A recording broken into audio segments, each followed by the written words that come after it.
နဲ့ကို blender ထဲမှာကြိတ်ပြီးတော့တောက်ရင်တိတ်နိုင်တာဆိုဒီနေ့မှာတော့အဲ့ဒါကိုစမ်းတော့ဖြစ်ပါရဲ့ဗျာအရင်ဆုံးတော့ရဲသီးတွေကိုကျွန်တော်လိမ့်ပြီးတော့ထည့်လိုက်မယ်ဗျာဒါသီးရတော့ဝေးဒီဟာလေးလိုက်ပါဦးဒီလိုမျိုးမရဘူးပြောနေအားပါကြီးလည်းတားပြီးကြီးလည်းဒါနဲ့ကိုကြီးလည်းမဖြစ်ဘူးကျွန်တော်ဥပဒေထားတာအေးalright ရပြီတဲ့ okay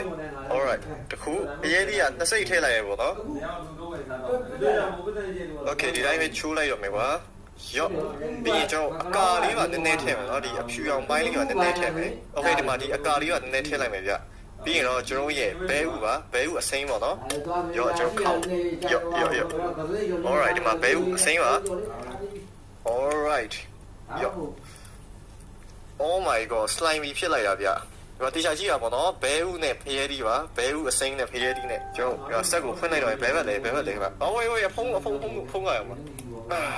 ပြီးရင်တော့ရော့ရုံလေးရရှိတယ်တို့ကတော့ဘိုးကြီးကတော့ဆန်တော့မကြည့်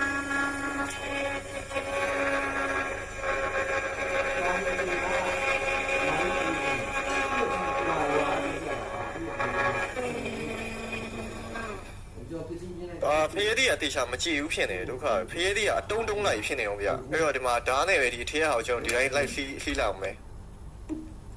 သူပြောပြချမ်းတော့တို့လုံးဝရှိလို့ပြောတယ် Okay ကိုယ်စနေကြည့်လိုက်ပြီဆိုတော့ပြန်ပြီးတော့blender နဲ့ blend လိုက်အောင်မယ်ဗျ let's go ကျေဦးလာရဲ့နှောင်းတော့ချက်နိုင်တာဘယ်နဲ့ဦးလဲအနီရောင်ဖြစ်တယ် nice ဖရဲဒီကြည့်လိုက်ရရထင်တယ်နော်ရရထင်တာလေဒီမှာတစ်ချက်ရှိုးလိုက်ပါဦးဗျဒီဟာကိုကျွန်တော်ခွက်ထဲမှာထားမယ်ခွက်ထဲမှာချမယ် alright ထင်တာနဲ့များတယ်ကွာကြီးက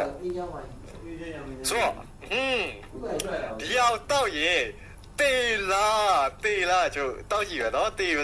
ဆိုတော့ကျွန်တော်ကြိုပြောစရာရှိပါတယ်အဲ့ဒါဘာလဲဆိုတော့ဘဲဥအစိမ်းစားတာကကျွန်တော်အန်ဒီရဲတော့ရှိပါတယ်ဗျဘာလို့လဲဆိုတော့ဘဲဥအစိမ်းက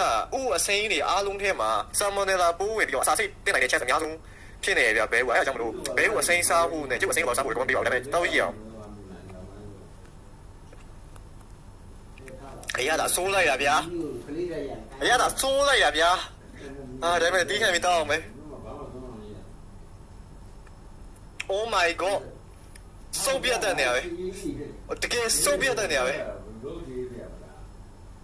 ဝေးကျွန်တော်ရေခဲတုံးတွေတွားယူလာအောင်မယ်ဆိုတော့ဟုတ်ပြီကောင်းမှလာပြောနေမယ်ရေ